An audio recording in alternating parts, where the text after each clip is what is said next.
to other countries. Tapos nakita ko brands. Okay, buyer. Ito, specific brand. Tapos nakita ko yung factory. Oh, Chinese brand. So nakita ko yung shipping. Okay. May pallets of blah blah blah. Okay, ito pala yun.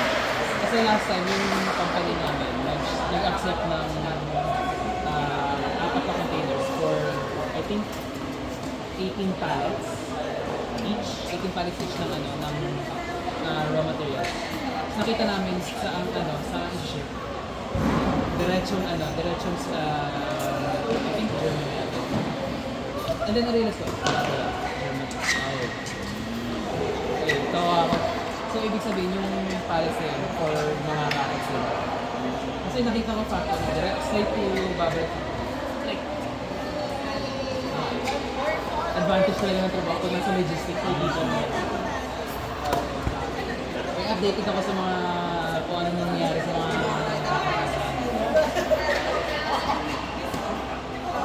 sabi ka naman, benta ko na yung racket ko, bibili na ako. Benta ko lang. Okay, nabenta ko na. May pang down payment na ako sa diesel.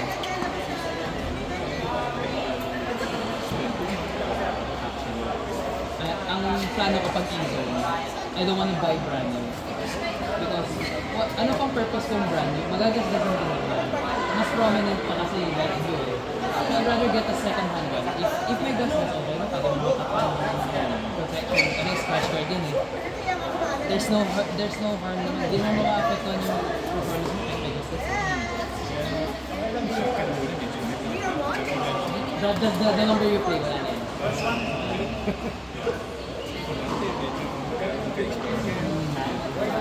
Tsaka hindi mo din talaga maiiwasan.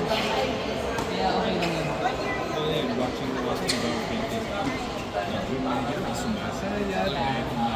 Masakit, pero it's part of the game.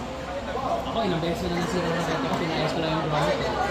I think last tournament, yung nag-dislocate yung finger ko, paghampas ko natanggal yung grommet ko, nag-snap.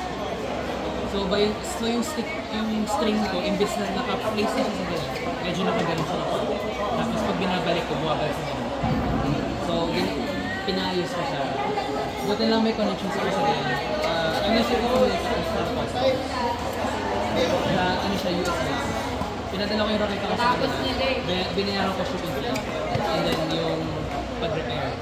Ginawa nila, sinahan daw nila, nag-drill sila ng bagong motors. And then the grommet. Kaya, ayun. Yung part lang na may damage yung ulan. Pero hindi yung buong racket. Tempted ako pa-repaint yun, pero ang mahal. Nasa 2.5 USD. Parang bagong racket. Pero sabi ko, I'll just repair. Kasi yung repair, 150 USD plus shipping, so bali na sa 200. Yes. Yun na yung binayaran ko. And then, YY chain. Tsaka kung gusto mo mag-switch yung racket, look for the same stuff. Kaya yung mga nire-recommend ko. Kaya yung nire-recommend ko rin, kaya Argentina, Josh, kung ano yung raketa nila, tinatanong ko yung spec. Para magbigyan ko sila ng 1-to-1.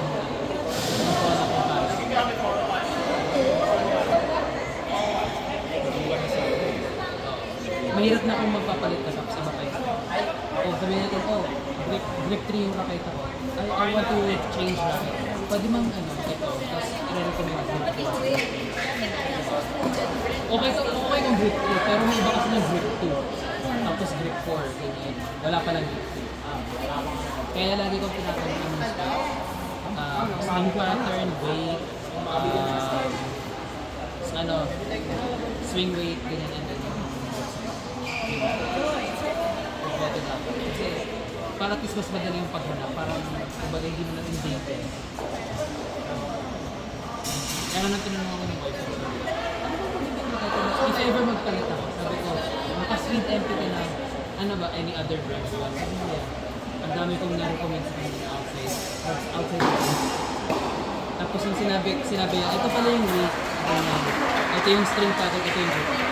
Mas nag-narrow yung options. Di ba sabi mo, pro stuff ka, so, binigyan kita ng maliit lang na list. Pero kung hindi mo specify yung weight niya, or kung hindi ko alam yung specified weight ng specs na nakita mo, mahaba yan. Actually, kasi nga, yun mo nananaro down. Ang alam ko na kasi post na ito yung weight, ito yung stats. So, mas nanaro lang. Matagal na ako sa internet, kaya mabilis na ako mag-research.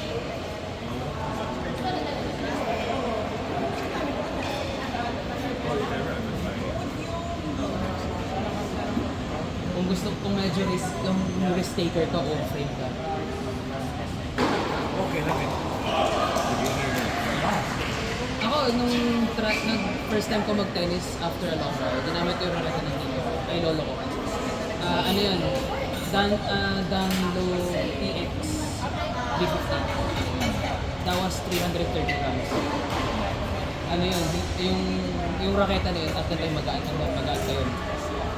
Yun yung may mga butis-butis pa sa taas sa drum, yung dito sa taas. Sabi ng coach ko, ang bigat yan, Raf, promise. Pero coach, sige, wala na kayo bang raketa. Sabi niya, okay, sige, gamitin mo muna. Pero kung hindi, gamitin mo muna yung raketa ko doon. Pinayaran niya ako ng raketa. Then bumili ako ng raketa, kay mama ko. Bumili siya ng head challenge. I think 265 ata, 270. Ang gaan naman daw, sabi nito. Pero sabi niya, okay naman yan, at least hindi kami hirapan.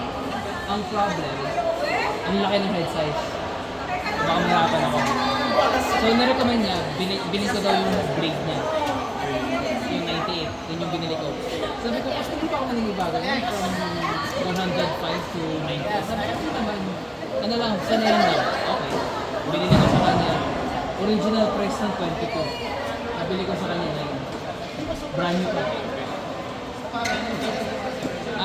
Second hand ako. Hindi lang talaga nagamit. Talagang naka-imbak lang. Tsaka Paris kasi kita ko. So, binili niya sa akin. Binili niya sa isa. Binili niya 18.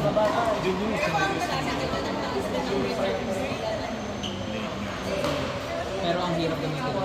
Sobrang stress sa dito. Kakatenis ano pala ito. Kaya ngayon yung bago, yung blade dito, yung 98 na dito, yung B9. Well, ang confusing yung pangalan. Blade B9, 98 dito. Diba? Confusing. So, bali yung ano yan, mas ano siya, medyo mas mushy siya. So, parang hindi ka magkaroon ng tennis elbow. So, ayun. Technically, yung pwede pa yun. Ang hirap gamitin kasi siya 98 square inch. And then, ano siya, super bigat. Kasi the lightest na pwede mo makuha ng string din. Yung pinakamabigat na pwede mo makuha ng is 310. Tapos kung gagamit ka pa ng less than 300 grams na racket, hindi mo makakuha. Ayun, yun yung nangyari kay Jed. Kasi from 305, next to 95 siya. Nirapan siya ng string. Pero yung racket is over yung maintenance. Oo. Oo, saan na kayo? Kasi doon talaga kami at kami lang din yung mga sumali ko.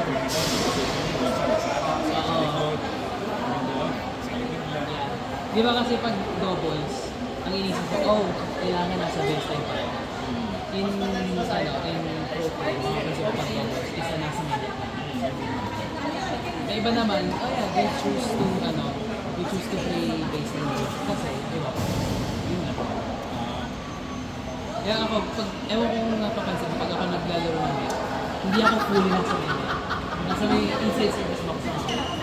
Kasi, pag sabihin na natin, ilalob sa akin, tapos yung partner ko nasa malayo pa, pagkaroon ko, pwede ko habulin pa.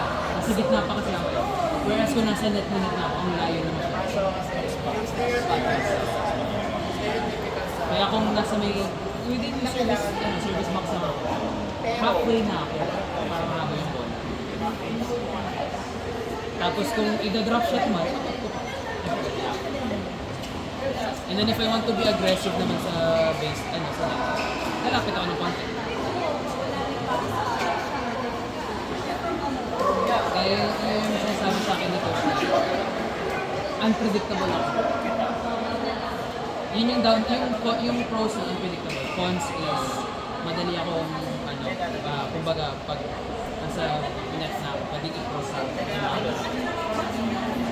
nasa gitna na ako. Tapos ang pwede din maging downsides pag nag-volley, hindi aabot sa net.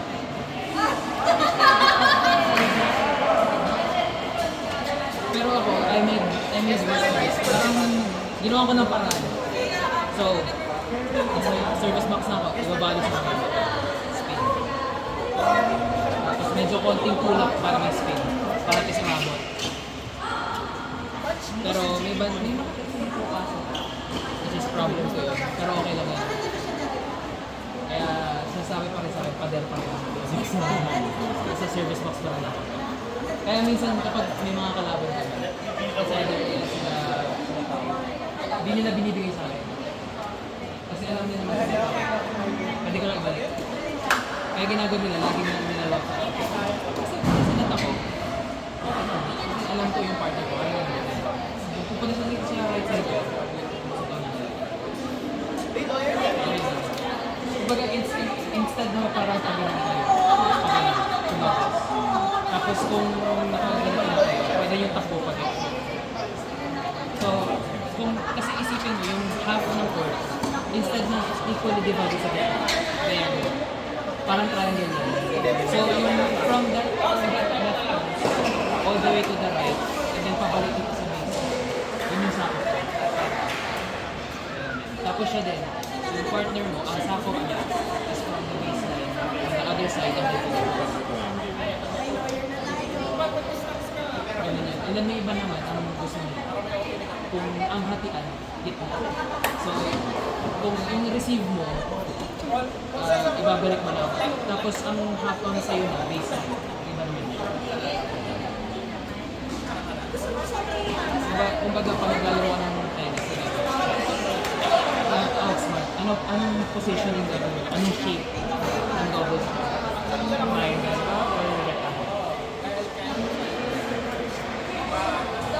Tapos communication mo. Sabihin mo, oh, mine.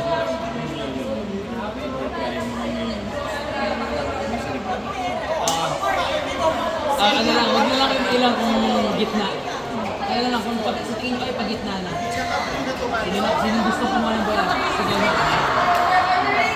Or kung ayaw mo, yours. Para may ibigay. Bye. Sinabi mo ba yun? Sa iyan natin, hindi ka tagal. Hindi ka nakabulin. Hindi ka nabuli niya.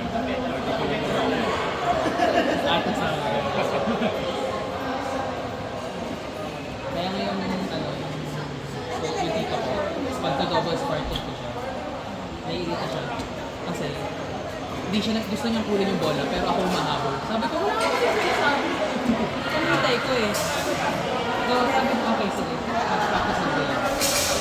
Yung best friend niya, sila yung partner. Nag-uusap sila lagi. Sabi niya yung bola, nasanay siya.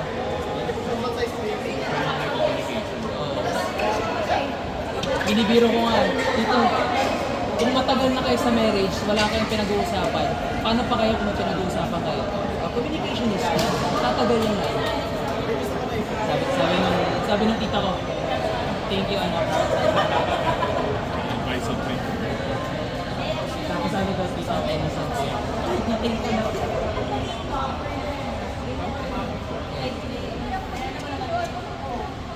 Tapos sabi ko sa tita ko, tito, ang galing pa yan sa walang jowa sa pamangkin mo. Maayos ka.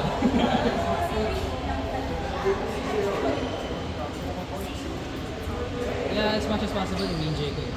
Kaya yung mga double-doubles ko, sige go, kayo na pumali. Pag hinabol ko lang, din ako habol. Pag singles naman kasi ako naman lagi mahabol.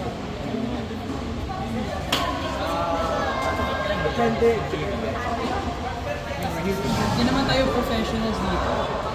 Mga professionally amateurs tayo. Hindi yung ano yung tao na fighter. We are all professional amateurs. To win. Ano na, no? Good. Yeah. Okay lang. Next game. Ako nagsusunod na actual application of the Yung una kong tournament, tatawa ako. Pinasa ko na coach ng doubles. And then after single. Sabi niya, isipin mo lang, pag doubles, lagi kang single court. Kung pumasok man yun ng doubles court, okay lang, tuloy mo lang. Sa singles, iwasan mo ang doubles court. So, kumbaga parang meron akong kagad limitation sa pagpapasok ng ball. Kaya earlier na-practice ko yung control sa position ko sa ball.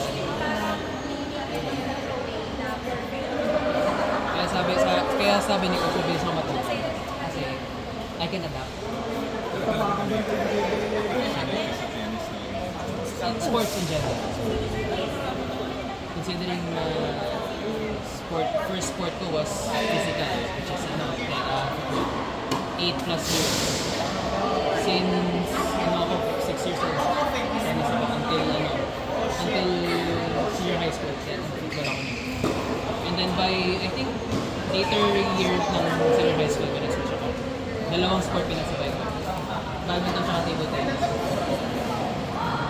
Tapos ayun, sabi ng mom ko, mahirap magsabay ng dalawang sport. Sabi ko,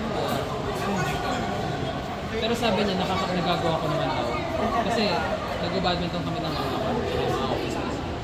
And then, nag-hire sila ng coach. Nagustuhan yung palo ko. So, ayun, sabi, why daw mag-enroll ako sa school, badminton, enroll ako.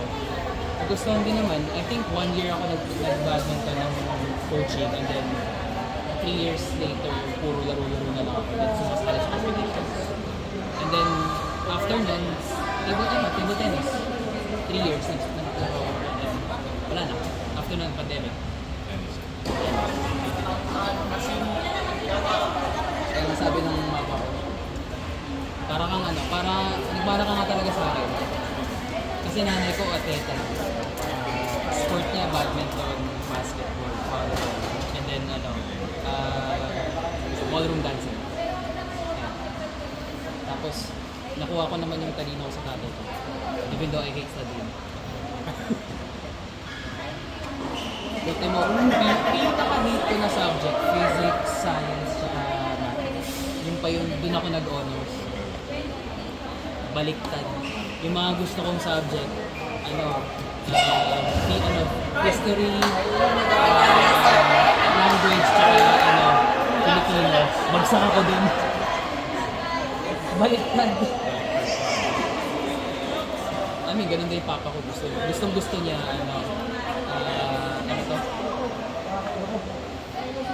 Ang dahilan mo talaga. Nandiyan na nga si Zoe, nag-aabang na eh. Nag-aabang na si Zoe. Favorite subject ni Papa, English tsaka history. Graduate siya, engineer. Layo eh. Gusto niya maging teacher, naging engineer siya. Ayun, ako nga eh. Ayaw na ayaw ako ng subject. Accountancy. Graduate ako logistics with accountancy.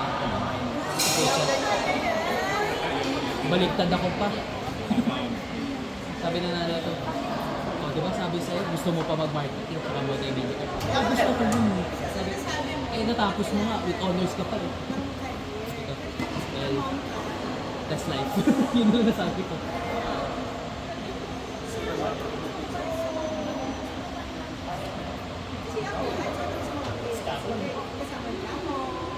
Nagularo na kami po. Palang-palo na. Hindi ko naman ako makakaunta.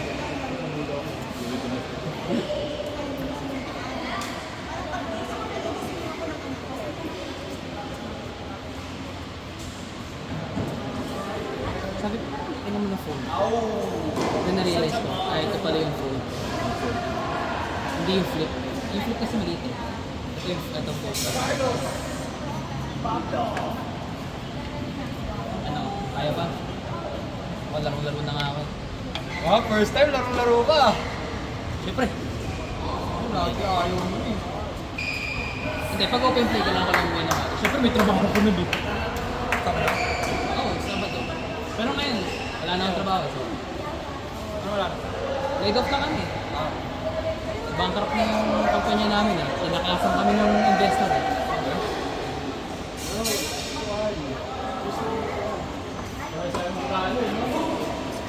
Nice one.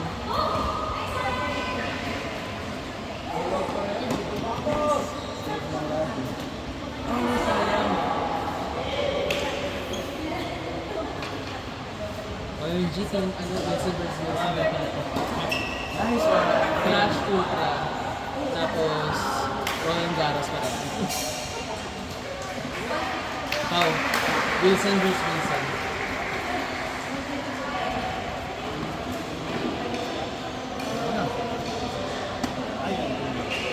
Tingin mo, uy.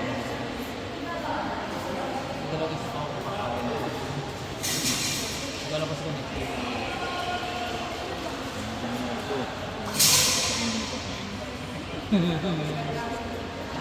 Pau. Ito siya sa.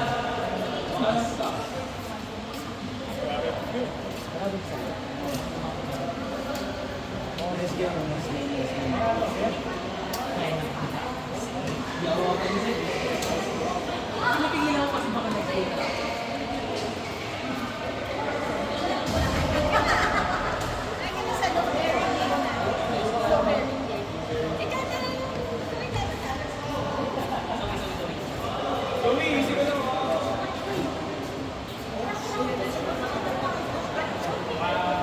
Any sport nights?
Patay tayo dyan.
ng listing.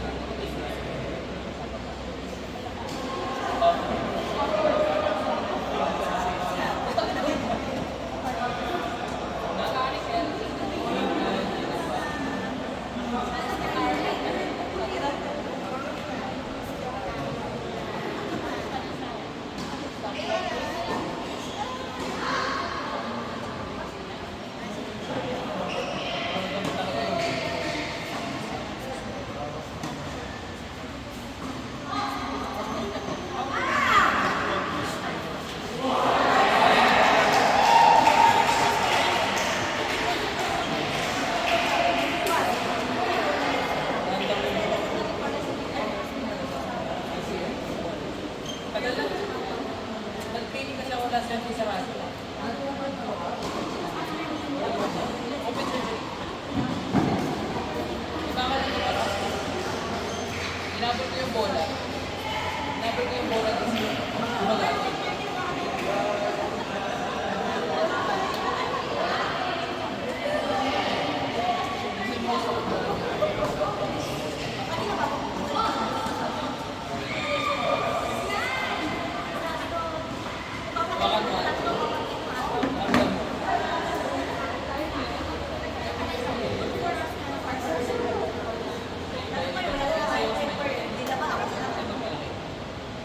Sa kapila wala.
between